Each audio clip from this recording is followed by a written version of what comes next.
ታዛ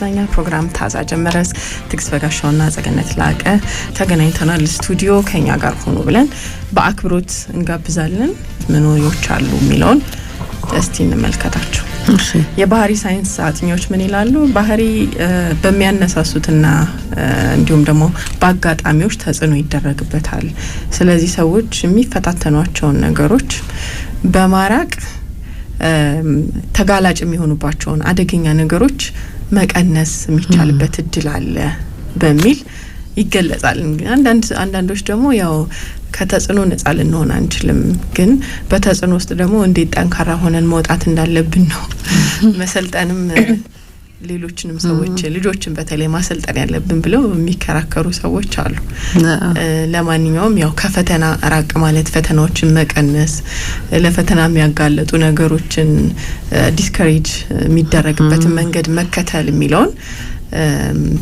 የሚገልጹ ነገሮችን ተመልክተናል እንግዲህ የተለያዩ ሀገራትም ክልከላዎችን ህጎችን ሲያወጡ ሰዎች እንዳይበረታቱ ነው እድሜንም መሰረት አድርገው ጭምር ስለዚህ ይሄ በፈተና ውስጥ ሰዎች እንዲንቀሳቀሱ በተለይ ደግሞ ከእድሜ ጋር በተገናኘ ባለው ሁኔታ ዝም ብሎ መልቀቅ ትክክል እንዳልሆነ የሚያሳይ ነው እሱን በማስመልከት የተወሰነ ነገር እናወራለን ያው አሁን የአደንዛዥ እጽ አጠቃቀም ሱስ አስያዥ ነገሮች እንደ ጫት አልኮል ሲጋራ የመሳሰሉ ነገሮች ወጣቶች በተለይ ትምህርት ቤቶች አካባቢ መገኘት የለባቸውም ከትምህርት ቤት አጥር ስር ነው እነዚህ ነገሮች የሚገኙት በሚል ወላጆች ያው ሐሳብ ሲያነሱ ቅሬታ ሲያቀርቡ እንሰማ ነበር ለረጅም ጊዜ ፈተናውን ማለፍ ቀላል ቢሆን ኖሮ ብዙ አናወራም ነበር ስለዚህ ልጆቻችን ሲወጡ ሲገቡ የሚያዋቸው ነገሮች ናቸው በቀላሉ እንዲጠቀሙት በቀላሉ እንዲያገኙት ምክንያት የሆነ ነው በዛም ደግሞ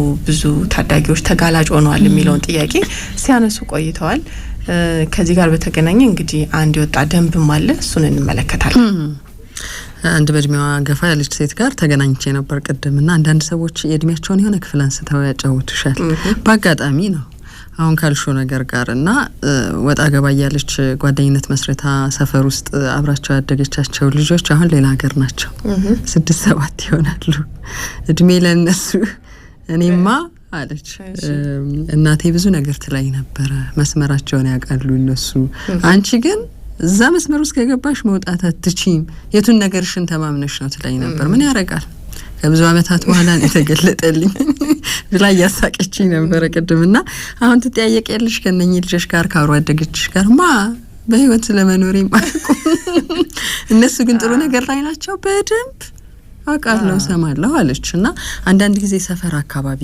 የህይወት መርሽን እንዴት ነው ጊዜ የሚያሳልፉት ሳምንቱን ሚዝናኑበት ቦታ የገንዘብ አጠቃቀማቸው የህይወት ምርጫቸው እምንለውን ነገር ሁሉ ልጆቻችንን ለቀቅ ስናደርግ ሄደዋል ልጆቹ ብቻም ባይሆኑ አቂም ይፈተናል የሆነ ልጅ ላይ ክፉ ደጉን አውቅ ያለው በምትይበትም እድሜ ለሆነ ነገር በተደጋጋሚ እየተጋለጥሽ ከሆነ አንዱ ደግሞ ያቻ ተጽዕኖ አይደለም ይባላል በጓደኞቻችንም ተጽዕኖ ስር ልንወድቅ እንችላለን አሁን ይሄ 15 16 17 አመት የምንለው በቃ ነገሮችን ይዩ በቃ ይፈልጉ ያገኙትን ስለጠበቁ አይደለም ይያለ ለቀቀሰ ያረጋ ያለው ወላጅሽ ችግር የለውም የተባለው ግን በድግግሞሽ አይምሮ ትላንትም ኮስናወራበት ነበር ያየውን ነገር ባህሪ ያደርገዋል እንግዲህ አንዱ ተፈጥሯዊ ነገሩ ነው ያይምሮ ምን እናርገው እንደዛ ነው እንግዲህ አስቸጋሪ ነው እንደዛ ነው የሆኑ ሰዎች ደግሞ ይታቀባሉ ከሆኑ ነገሮች ባልተገባ አቅሜ አልፋለምም ካልተገባ ፈተና ጋር ይላሉ ትላልቅ ሰዎችም ሆኑ ቆይ ለፈኝ ይላሉ እኔ አንዲት ልጅ የነገረችኝ ታሪክ ትዝ የሚለኝ ያው ስራ ይዛ ነውና በስራ ዓለም ውስጥ ሆነሽ እንግዲህ ያዋቂነት እድሜ ነው የራስሽን ቤት ተከራይተሽ ትኖር ያለሽ የራስሽ ገቢ ያለሽ እና ራስሽን የምታስተዳድሪበት ኃላፊነት የሚሰማሽ እድሜ ነው ሴት ስትሆኚ ደግሞ ያው በጣም ራስሽን መጠበቅ አለብሽ ብዙ ለአደጋ የሚያጋልጥ ነገር ውስጥ መገኘት ብዙ መጥፎ መዘዞችን ይዞብሽ ይመጣልና አንድ ጓደኛዋ ግን በጣም በቃ ይሄ መጨፈር መዝናናት በጣም የምትወደዋለች እና በቃ ተመቸኛለች ከሷ ጋራ በደንብ መዝናናቱ በቃ እንሄዳለን ራሳችን አናቅም ብቻ አርብ መጥቶ እስከው ድረስ ያለውን ጊዜ እንናፍቀዋለን አለች በኋላ ዝም ብዬ ራሴን ሳየው እዛ ሰርክል ውስጥ ተቆጣጥሯታል። አንዳንዴ ሆን ብዬ ቆይ ልጥፋባት ልናስጠፋት ትመጣለች። ለምንድን ነው የጠፋሽው ብላ ለምንድን ነው ምን አርጌ ነው ለምን እንዴ እንዝናናች አንድ አይነት ነገር ውስጥ ከዛ የመጨረሻው ነገር ከተማ መቀየር ነው ውሳኔ ያደረገችው። ስልኳን አጠፋፋች። እዛ ህይወት ውስጥ በቃ ቀጥል ነበረ መቼም አላቆምም ነበር እዛ ከተማ ላይ በሆነና የመጨረሻው ውሳኔ ከተማ መቀየር ነው አለች። አንዳንዴ ድክመትሽን ማወቅ ጥሩ ነው። የፈለገ ነገር ቢሆን እኔ አዋቂ ነኝ ለምንም ነገር ተጽዕኖ ውስጥ አልወድቅም ራሴን አሳልፌ ካልሰጠው በቀር የሚሉ ሰዎች አሉ። ፈልጌው ነው እንጂ በቃ ዘና ስለሚያደርገኝ ነው እንጂ ማንም ተጽዕኖ አድርጎብኝ አይደለም ይላሉ። ግን የሚፈታተኑሽን ነገሮች በተቻለ መጠን ወይ ማስወገድ ወይ ከዛ ቦታ መራቅ ያው ከሚመጣብሽ አደጋ ራስን ይጠብቃል የሚለውን የሚያሳይ ነው። እና በቃ ጠፋው ልጅ የህይወቴ መስመር ተቀየረ። ከዛ በኋላ ራሷን አገኘች።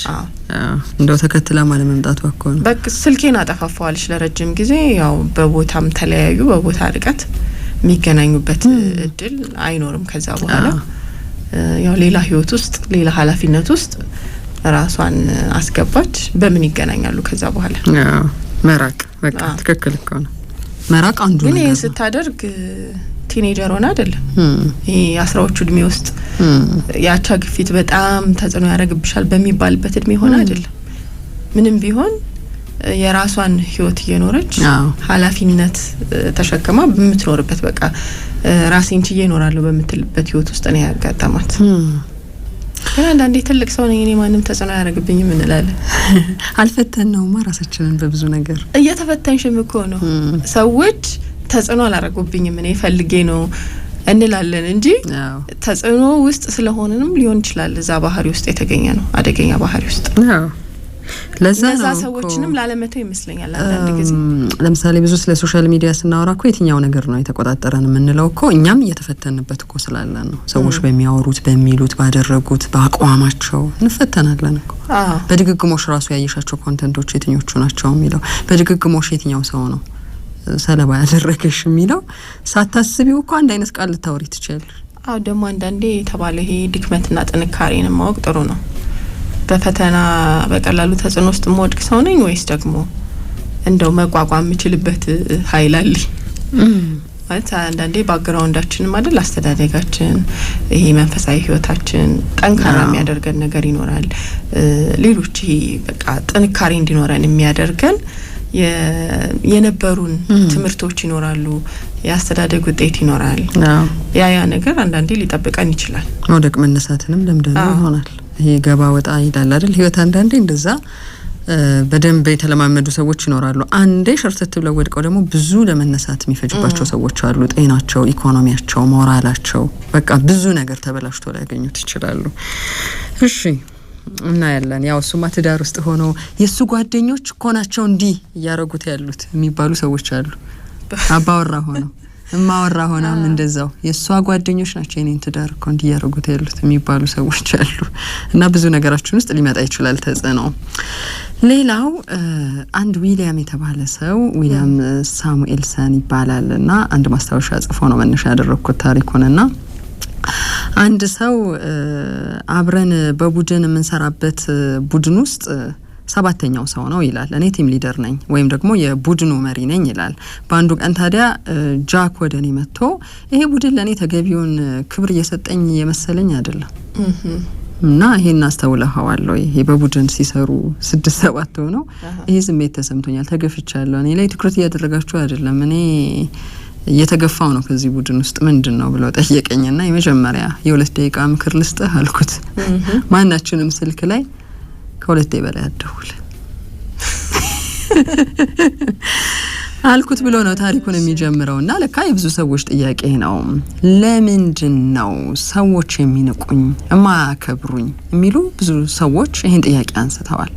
ሳናቀው ሰዎች እንዳያከብሩን የሚያደርጉ ጥፋቶች እያጠፋን ይሆን ብለን ነው የምንጠይቀው።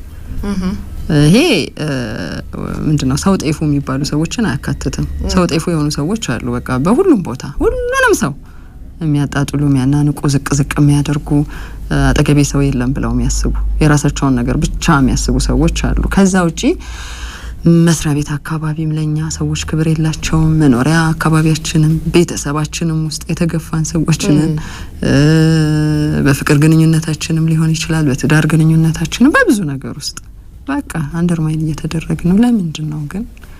ሳይኮሎጂ ማጋዚን ይዞት የወጣውን ነገር አብረን እናያለን ማለት ነው። ራሳችንን እንፈትሽ። ይሄ ስሜት በተለይ የተሰማን ያለን ሰዎች ካለን ባህሪ ነው በነገራችን ላይ መከበርም ማክበርም።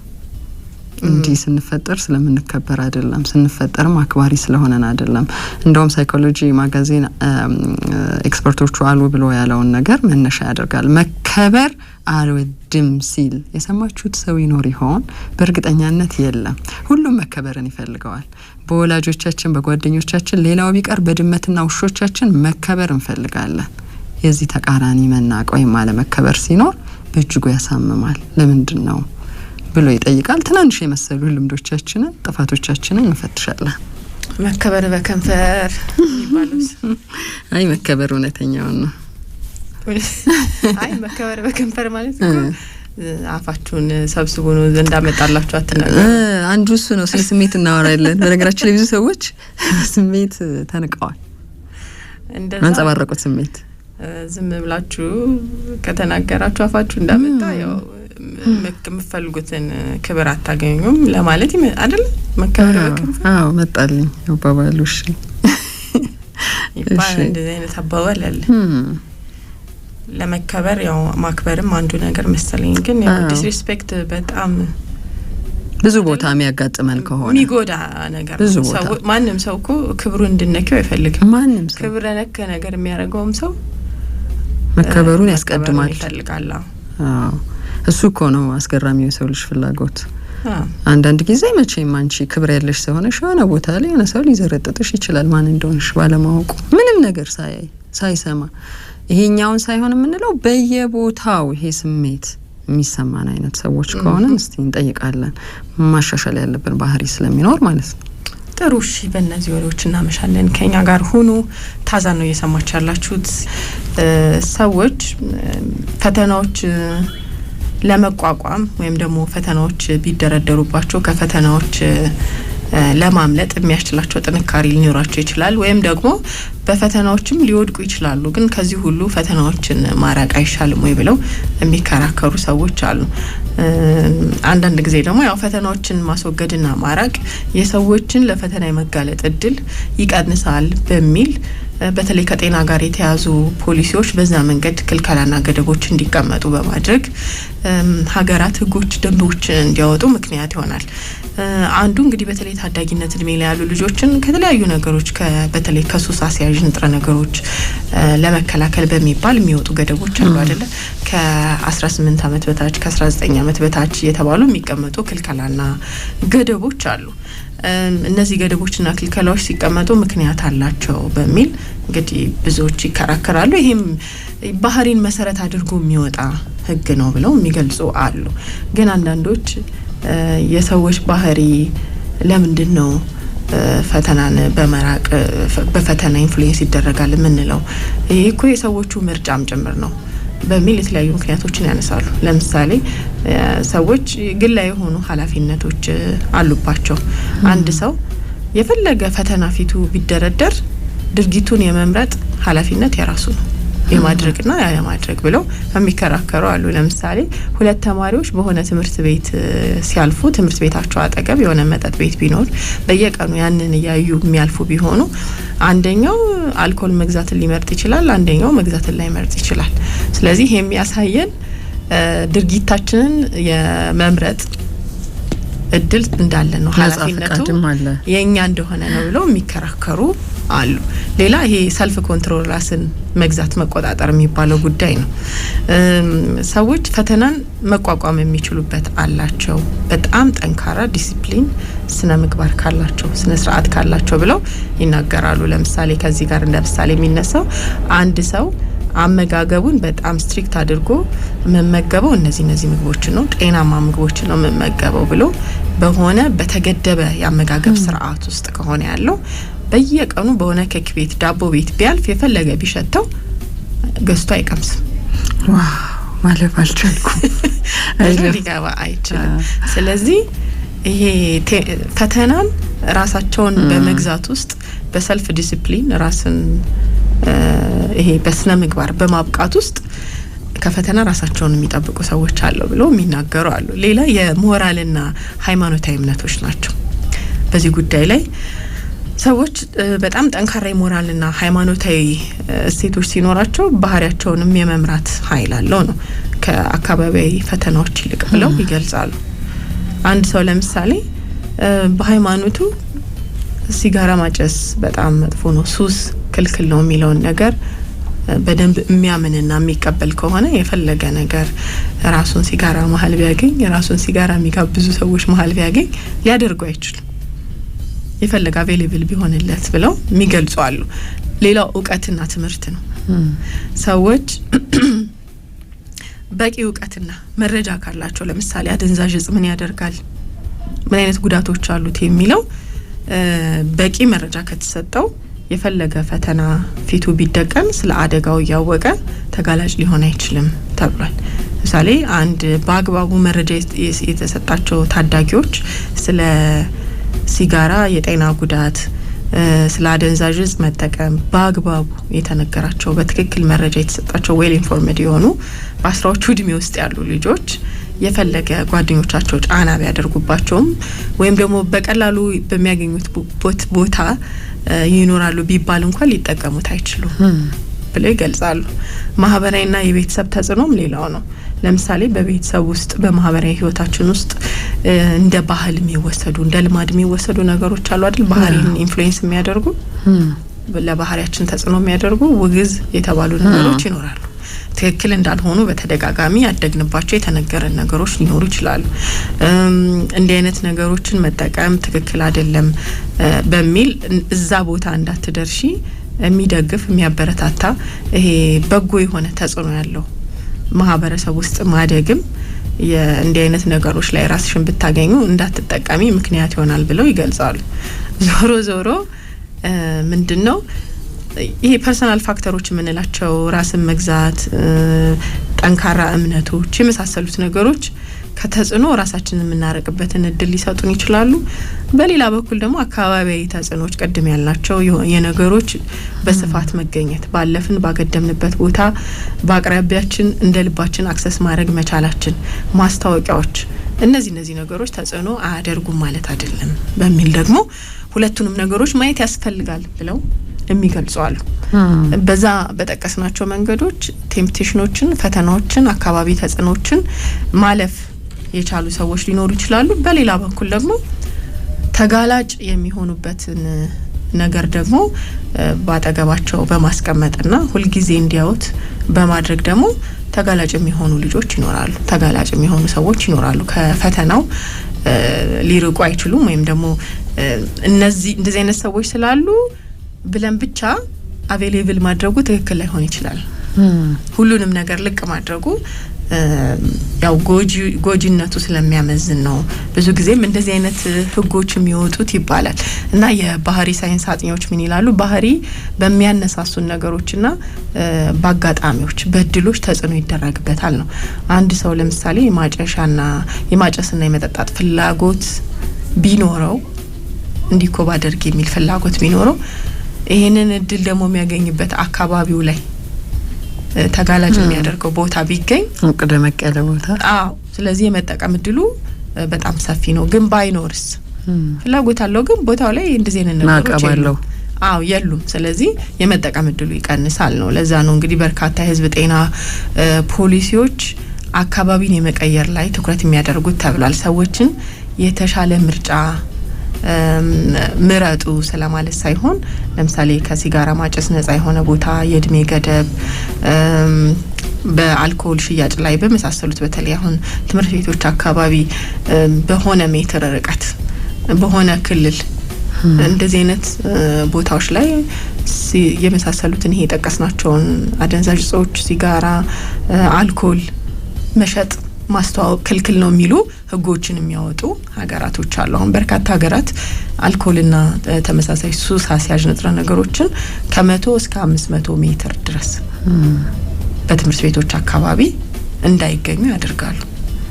ስለዚህ በዋናነትም ደግሞ ትምህርት ቤቶች ጤናማ ኤንቫይሮንመንት ሊኖራቸው ይገባል። ጤናማ አካባቢን መፍጠር መቻል አለባቸው። ይገርመኛል ነገሩ። ለምሳሌ ትናንሽ ልጆችን ይዘሽ መዝናኛ ቦታ ትሄጂ የለ ድሮ አጠገብሽ ያለ ሰውዬ እስከፈለገው ድረስ ማጨስ ይችል ነበር እና የሆነ ጭስ ከጀርባሽ አለ ልጆች ላይ ይጨሳል። እኛም ለምደነው የመዝናኛ ቦታ ላይ በቃ ሰውየውን ምንም መጠየቅ አትችይም እና ያሸተትሽ ትወጫለሽ። አዲስ አይደለም ለጭሱ። ሁለተኛ ደረጃ አጫሽ የሚለው ነገር አሁን ነው በደንብ ግንዛቤ የተሰጠው። ቅድም ግንዛቤ ካልሹ ነገር ጋር እኮ ጭስ ቤት ውስጥ ሲታፈን እንኳን ቤት ሳምባይ እየተጎዳ ነው ወይም የቤተሰቡ ጤና እየተስተጓጎለ ነው የሚል እኮ መረጃ ብዙ ሰው እያገኘ ነው። አይደለም ትንባሆ አይደለም ይሄ እጽ ብለን የምንላቸው ነገሮች እና አሁን አይተሽ ከሆነ ብዙ ቦታዎች ላይ ከቤቱ ሁሉ እርቀው ሰው ማያያቸው ቦታዎች ጋር ሄደው ነው የሚያጨሱት ሰዎች። አንዳንድ መንደሮች ውስጥ አሁንም ችግር አለ፣ ግን የመዝናኛ ቦታዎች ላይ በግልጽ ለጠጥ ብሎ ዘና ብሎ የሚያደርግ የለም፣ ክልክል ስለሆነ ስለሚያስጠይቅ። አሁን ስሞኪንግ ኤሪያዎች የማጨሻ ቦታ ተብለው የሚለዩ ቦታዎች አንዳንድ ሀገራት ላይ በጣም ሩቅ እንዲሆኑ ለምሳሌ ከመዝናኛ ቦታዎች ከቤት ከመኖሪያ አካባቢ ራቅ ብለው በዚህ ቦታ ብቻ ነው የምታጨሱት የሚለው ገደብ መጣሉ እዛ ድረስ ሄጄ ከማጨስ የሚለውን ነገር ይቀንሳል። ቶሎ ቶሎ እያወጡ የማጨስ እድልን ይቀንሳል ማለት ነው።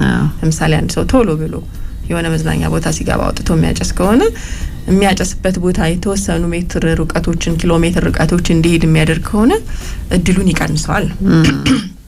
ስለዚህ ይሄ ኢፌክቲቭ የሆነላቸው ሀገራቶች አሉ፣ በዚህ ውጤታማ የሆኑ ሀገራቶች አሉ። ግን ጥብቅ የሆኑ ቁጥጥሮችና ማስፈጸሞች ግን ሁልጊዜ ለውጤቱ አጋዥ ይሆናሉ። ህጎችን ማውጣት ብቻ ሳይሆን ማስፈጸም ነው አንዱ ውጤታማ የሚያደርገው። ከዛስ ምን አይነት ህጋዊ እርምጃዎች ተወሰዱ፣ እንዴት አስፈጸሙት የሚለው ማለት ነው። አሁን የትምህርት ቤቶች ዙሪያ ላይ የትንባሆ መሸጫ ክልከላ ርቀት ወደ 500 ሜትር ከፍ ተደረገ የሚለውን ዜና ነው የተመለከትኩትና የአዲስ አበባ ምግብ መድኃኒት ባለስልጣን ያሳወቀው መረጃ ነው። ትምህርት ቤቶች አካባቢ እንግዲህ ወደ 500 ሜትር ከፍ ተደረገ የሚለውን ነገር ስናይ ትምህርት ቤቶች አካባቢ ምን ያክል ሱቆች አሉ፣ ምን ያክል ተጋላጭ እንዲሆኑ የሚያደርጉ እና ተማሪዎችን መሰረት ያደረጉ ሽያጮች ሲካሄዳሉ የሚለውን ማየት በጣም ቀላል እና ቲኔጀርነት እድሜ ላይ 10ዎቹ እድሜ ላይ ነው እንግዲህ ብዙ ልጆች ሲጋራ ማጨስን እየተለማመዱ የሚመጡት። ከዛ በኋላ ካምፓስ ይቀጥላል። ከዛ አዋቂነት እድሜ ያለ አስቢው ማቆሚያ የለው። መጀመሩ ቀላል ሊሆን ይችላል፣ ማቆሙ ግን በጣም ከብዷቸው እስከ አዋቂነት እድሜ ድረስ እንግዲህ ታሪክ ሆኖባቸው የቀጠሉ ብዙ ሰዎች አሉ። ስለዚህ ይሄ ታዳጊነት እድሜ ላይ የሚለውን ነገር ጓደኞችም ሲያደርጉ የማድረግ እድሉ በጣም ሰፊ ስለሆነ በጣም ዲስከሬጅ ማድረጉ ትክክል ነው። ያ ግን አካባቢው ላይ ብቻ ሳይሆን ትምህርት ቤት ውስጥ ራሱ ትምህርት ቤት ውስጥ የሚፈቅዱ አሉ ምንም የማይመስላቸው ተማሪዎች ሲያጨሱ ክትትል የማይደረግባቸው ትምህርት ቤቶች አሉ። ስለዚህ ከትምህርት ቤት ውጭ ብቻ ሳይሆን በትምህርት ቤት ውስጥ ግቢ ውስጥ ቅጥር ግቢ ውስጥ ራሱ ምን ያክል ጥብቅ ነው እንደዚህ አይነት ነገሮችን መከልከል የሚለው እንግዲህ በጣም አስፈላጊ ይሆናል ማለት ነው። ዋናው ነገር እንግዲህ ህጻናትና ወጣቶችን ከሲጋራ ጭስና ሱስ አደጋ መከላከል ተብሏል። ያው የሚያጨሱ ሰዎች ካሉ አካባቢው ሌሎችንም የማያጨሱ ሰዎችን ይበክላል፣ ተጎጂ ያደርጋል። በትምህርት ቤቶች ጤናማና ንጹህ አካባቢ ለመፍጠር የተወሰደ የጤና ጥበቃ ፖሊሲ አካል መሆኑ ተገልጿል። በዚህ ደንብ የትንባሆ ምርቶችን በትምህርት ቤቶች በቅርብ ርቀት ላይ እንዳይገቡ በማድረግ የህጻናትን ተጋላጭነት መቀነስ፣ የትንባሆ ምርት መዳረሻ መገደብ፣ የሱስ ትምህርት ቤቶች በተለይ ደግሞ ተማሪዎች የሱስ መጀመሪያ እድሜ የሚባለውን መቀነስም አንዱ አላማ ነው። ትንባሆ በተከለከለባቸው ቦታዎች ላይ አሁን በዚህ ርቀት ተብሎ በተቀመጠው ቦታ ላይ ሲሸጥ የተገኘ ማንኛውም ግለሰብ እስከ 6 ወር ቀላል እስራት ወይም እስከ 5000 ብር የሚደርስ የገንዘብ ቅጣት እንዳለው ተገልጿል ማለት ነው። ስለዚህ ያው ይሄንን ህግ ተከታትሎ ማስፈጸሙ ደግሞ የበለጠ ውጤታማ ያደርገዋል። አንዳንድ ሀገራት ላይም እንደዚሁ ትምህርት ቤቶች አካባቢ በጠቀስናቸው ሜትር ርቀት ማናቸውም ሱስ አስያዥ ነገሮች እንዳይገኙ ማስታወቂያዎች ጭምር እንዳይተላለፉ የማድረግ ክልከላና ገደቦችን ያስቀምጣሉ። ስለዚህ ያው ትምህርት ቤት ሁሌም ጤናማ ባህሪ ሊተዋወቅበት የሚገባ ቦታ እንደሆነ ይታወቃል። ስለዚህ ይሄንንም ማስጠበቅ ግዴታ ነው። ማንም ሰው ልጁን ወደ ትምህርት ቤት ሲልክ እንግዲህ በባህሪም ታንጾለት እንዲመጣ ነው አይደል? በትምህርት ብቻ ሳይሆን ግን አሁን ከሃይ ስኩል ላይ እንደዚህ አይነት ነገሮች በጣም ክትትሎች ይደረጉና ካምፓስ ሲገቡ ነው ደግሞ ብዙ ተማሪዎች የሚጠፉት። ራሳቸውን ያገኙ ይባላል። በቃ አብሮ ወላጅ ይገባ ይባላል። ቁጥጥር ውጪ የመሆን እድል አለ። ከዛ በኋላ እንዴት ነው ወላጅ በሌለበት ውስጥ ልጆች ለራሳቸው ኃላፊነት የሚወስዱት የሚለው ዝም ብሎ አይደል ድንገት የምትገቢ ቀድሞም የተሰራ ነገር ላይ ነው ይችላል። ሁሉም ወላጅ እኩል አይሆንም መቼም ለልጁ የሚያደርገው ነገር። ለዚህ አንዱ ችግር ነው። እስከ ካምፓስ ድረስ ባለው እድሜ በጣም ብዙ ልጆች ሱስ ተይዘው ከትምህርት ቤት እንግዲህ ወጥተው ሌላ ህይወት ውስጥ ተገኝተው አንዳንዶች ራሳቸውን እስከማጥፋት ብዙ ታሪኮች አሉ። ብቻ ካምፓስ ውስጥ ከሱስ ጋር በተገናኘ በግልጽ የሚታዩ ማለት ነው። እና ያን እንደዚህ አይነት አንዱ አጋላጭ የሚሆነው ካምፓስም አካባቢ በግልጽ የሚሸጡ ነገሮች አሉ። በዛው በካምፓሱ አቅራቢያ በደንብ አክሰስ የሚያደርገው ተማሪ እንደፈለገው ሲወጣ ሲገባ እንዲጠቀም የሚያደርጉ አቅራቢዎች ጭምር አሉና ይሄ ክልከላና ደንቡን ብቻ ሳይሆን ትምህርት ቤቶች ራሳቸው ማስተማር አለባቸው ነው። ትምህርት ቤት ውስጥ እንዲህ አይነት ነገሮችን ማድረግ የሚያመጣቸውን ጦሶች የሚያመጣቸውን ጉዳቶችም በትምህርት ጭምር ማገዝ ያስፈልጋል የሚለው ነገርየው እንዲረዱት። ለምንድነው አጥብቆ የሚያወግዘው ሳይንሱም ማህበረሰቡም ህጉም የሚለውን አንዳንዴ መተማመን መፍጠር እንዲቻል እውቀት የተባለው አንዱ ነገር ነው። ስናወራም ዝም ብሎ ማውገዝ ብቻ ሳይሆን ምን ነገር ነው የሚያደርገው፣ ምን አይነት ጉዳት ነው የሚያመጣው የሚለው የተረዱ ልጆችን ያልተረዱ እኩል አይሆኑ። በቃ ሱስ አንድ ሰሞኑን በጣም ቫይራል የነበረ ቪዲዮ እየተመለከትኩ ነበረ። ትምህርት ቤት ዩኒፎርም የለበሱ ልጆችን ነው የሚጠይቀው ሰውየው። መልካቸው አይታይም።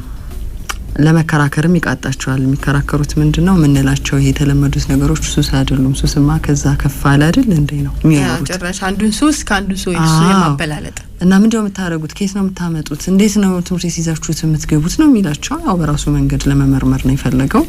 ነገሩን ማጫጫህ እንዳለ ሆኖ ግን ያለውን እውነታ በተገቢው መንገድ መመርመር ያስፈልጋል። ያስደነግጣል። እንደ ወላጅ እንደ በሰለ ሰው ምንድነው እየሆነ ያለው የሚለው የሚናገሯቸው ነገሮች ከባድ ናቸው። እዛ ጋር ምንድነው እየተደረገ ያለው? በዚህ እድሜማ ያው እናቃለን የሚባልበት እድሜ አይደል? በጣም ክርክር አለ። እኛ እናቃለን ነው። ላታይ ትችያለሽ። ሲጋራ ሲያጨሱ ሌላ ከሱ በጣም ከብዙ ማህበረሰብ የራቁ ሌሎች ቴክኒኮችን ተጠቅመው ሌላው ዓለም የምንሰማቸው ነገሮችን ይሞክራሉ። በምንም ምልክት አታገኝ አዌርነስሽ ትልቅ ካልሆነ እና አሁን እኛ የሆኑ ነገሮች ላይ ስታክ አድርገናል ሳስበው። ይሄ ማጨስ፣ መጠጣት፣ መቃም ምንለው ምልክትም አላቸው፣ ጠረን አላቸው። በሆኑ ነገሮች ቀረት ሲሉ ታያቸዋለሽ። እንደገና በብዛት አንዴ ሲያረጉት ልናይ እንችላለን። አሁን ነጠል ብለውም ሊሆን ይችላል። ብዙ ትኩረት ካላደረግሽ ላታቂ የምትችይባቸው መታመሞች አሏቸው ልጆቹ፣ ስቃይ አላቸው። ደግሞ አንዳንዴ ምንድነው ልጆችን በቃ ምንም አያውቁም የኔ ልጅ ምንም አያውቅም አይደለም የሚባለው። እንደወላጅ ስታዩ ምንም አያውቅም ተብለው ግን ብዙ ነገር የሚያውቁ ልጆች አሉ። የሚገርመው እሱ ነው። እና ታምኛለሽ እዛ እድሜ ላይ ይሄን ያክል አያጭበረብረኝም አታጭበረብረኝ አያዋሹኝም ብለን እንደወላጅ እናምናለን። ግን ብዙ ርቀት መሄድ እንደሚያስፈልግ ነው የሚያሳየው። አዋልን በተመለከተ በብዙ መንገድ ማየት፣ ምክንያቱም የብዙ ልጆች ህይወት መንገድ ላይ ቀርቷል በቃ። እና ይሄንንም ማስተማር ደግሞ በጣም ያስፈልጋል። ቀድም የተባለው ደግሞ ማጆሪቲን አይተን አይደል እየተማርን የምንሄደው። አብላጫው ትውልድ እንደዛ የሚሆን ከሆነ ብዙ ደግሞ ትውልድ እሱን እያየ ከስር ይተካል ማለት ነው።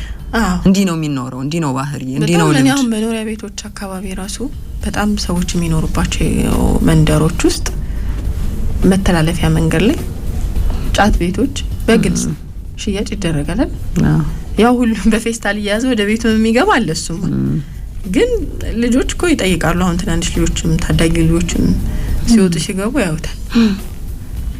እና ቢያንስ እንዴት ነው በግልጽ መሸጡ እንደዚህ እየተበረታታ ያለው ታዳጊ ልጆች በሚያዩበት ሁኔታ፣ ልጆች በሚያዩበት ቦታ ላይ ልክ እንደ ትምህርት ቤቱ ቤተሰብ ደግሞ ጤናው የሚጠብቅበት አካባቢ ነው አይደል? መንደር ቤተሰብ የሚወጣበት የሚገባበት ወክ የሚያደርግበት መልካም ነገሮችን የሚያሳይበት ነው እንደተባለው። ይህ አድጎ እንግዲህ ፈተናውን ይለፍ ሲሉ ሰማለሁ። ትላልቅ ሰዎች የተባሉ ትናንሽ የሱቆች ናቸው ትናንሽ የሱቆችና እንደውም በቅርቡ የኔ ልጅ ምን አለ በመኪና እያለፍን ነው ዞር ብሎ አያትና እቺ ያልሻትን ሱቅ አዲስ ሱቅ ናት ደግሞ ተንጠልጥላለች ቅጠሏም አለች አርሰናል ያሸነፈበት ታይም አልነበር አርሴናል ምናምን ቤት ተብሎ ነው የተለጠፈው እና ማብራሪያ ነው የፈለገው ባጭሩ ያ ጫት መሆኑ ገብቶታል ግን ይሄ የሚያስከትለው ጉዳት እና ውስብስብ ነገሩ በሱ ደረጃ የሚተነተን አይደለም ግን አርሴናሎች ናቸው የሚሸጡት አርሰናል ብራንድ ነው ይመከራል ማለት ነው አርሰናል ደጋፊዎች ናቸው ማለት ነው በቃ ብዙ ነገር ስለዚህ አሶሺየት ያደርገዋል ማለት ነው አሁን ኳስ የሚወድ ልጅ ከሆነ አርሰናል የሚለው ብራንድ ሲመጣ አብሮት የምታደርጊበት ራሱ ማስታወቂያዎች ራሱ መከልከልም መገደብም አለባቸው የተባለው ለዛ አርሰናል አላየ ጉዱን እንግዲህ ተጣብቆ ሊቀር ይችላል እዛ ጋር እንደዚህ አይነት ነገር አለ እና ይሄ ፈተናን ማራቅ የተባለው ለዛ ነው ለምሳሌ አሁን ምን ያነሳሉ ሱፐርማርኬት ውስጥ ገብተሽ መውጫው አካባቢ ላይ ከረሜላዎች ይቀመጣሉ አይደል ጣፋጭ ነገሮች ይቀመጣሉ ሰዎች አንስተው የመብላትም የመግዛትም እድላቸው በጣም ሰፊ ነው ክፍያ ቦታዎቹ ጋር የተቀመጡትን እንደማብራታቻም ዲስካውንት ይሆናሉ አንዳንዴ ዲስካውንትም ይሆናሉ ግን ባይኖሩስ የመግዛት እድልሽ ይቀንሳል ልክ እንደዛ ነው ፊት ለፊትሽ የምታገኙን ነገር መውጫሽ መግቢያሽ ላይ የምታገኙን ነገር የመጠቀም እድልሽ ሰፊ ነው አንድ ሰው ቤቱ ስር ሁሉ ጊዜ የሆነች መጠጥ ቤት ነገር ካለች ሲወጣ ሲገባ ሁሉ ጊዜ የሚያት ከሆነ ደህና መሻችሁ ይላል ደህና መሻችሁ ብሎ ጎራ የማለት እድል ይጨምራል ነው እንኳን ዛሬ ቸኩያለሁ እንደዚህ ብዬ ከማለት እንደዚህ ነገሮች አሉ ለምሳሌ ኖቲፊኬሽኖች አሉ አይደል ስልካችን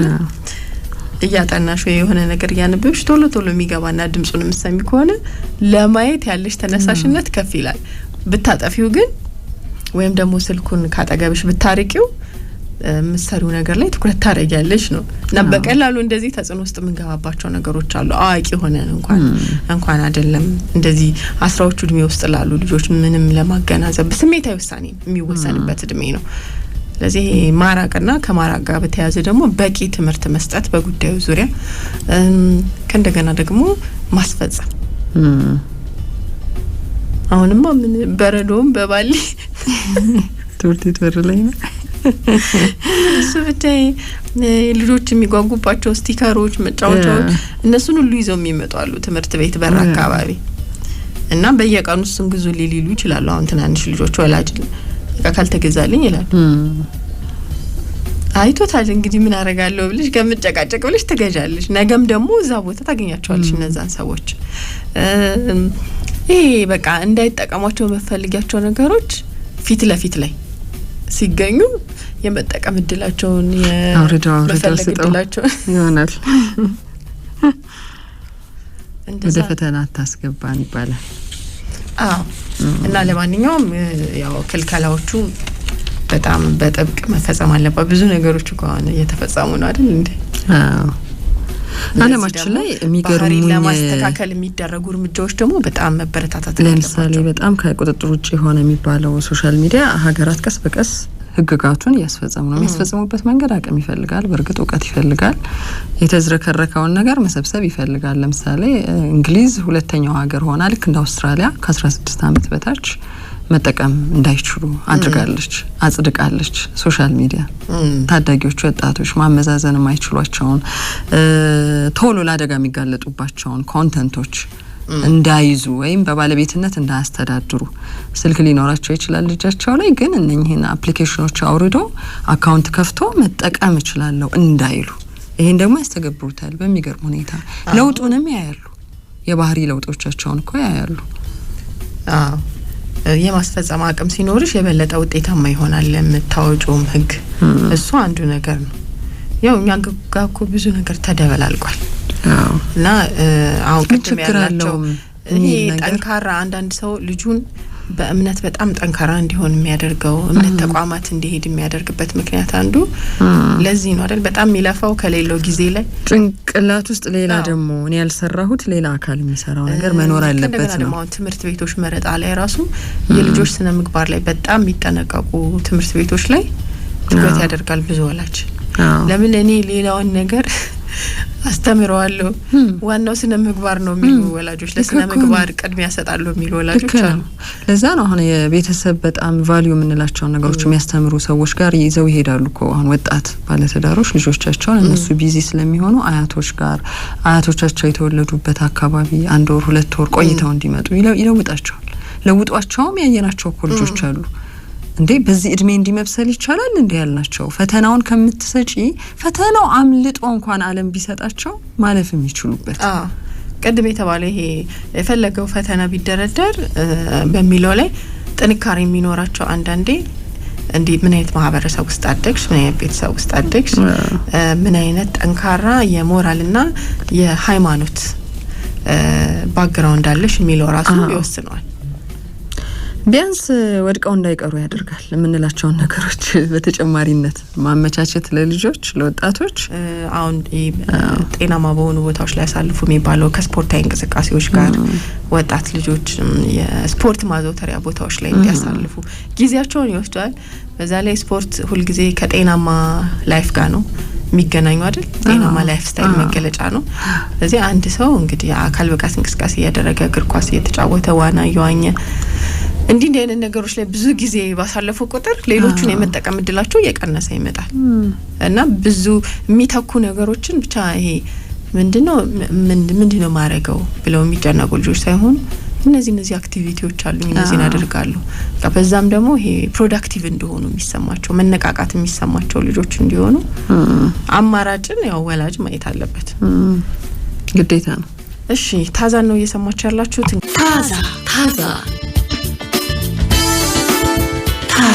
ታዛ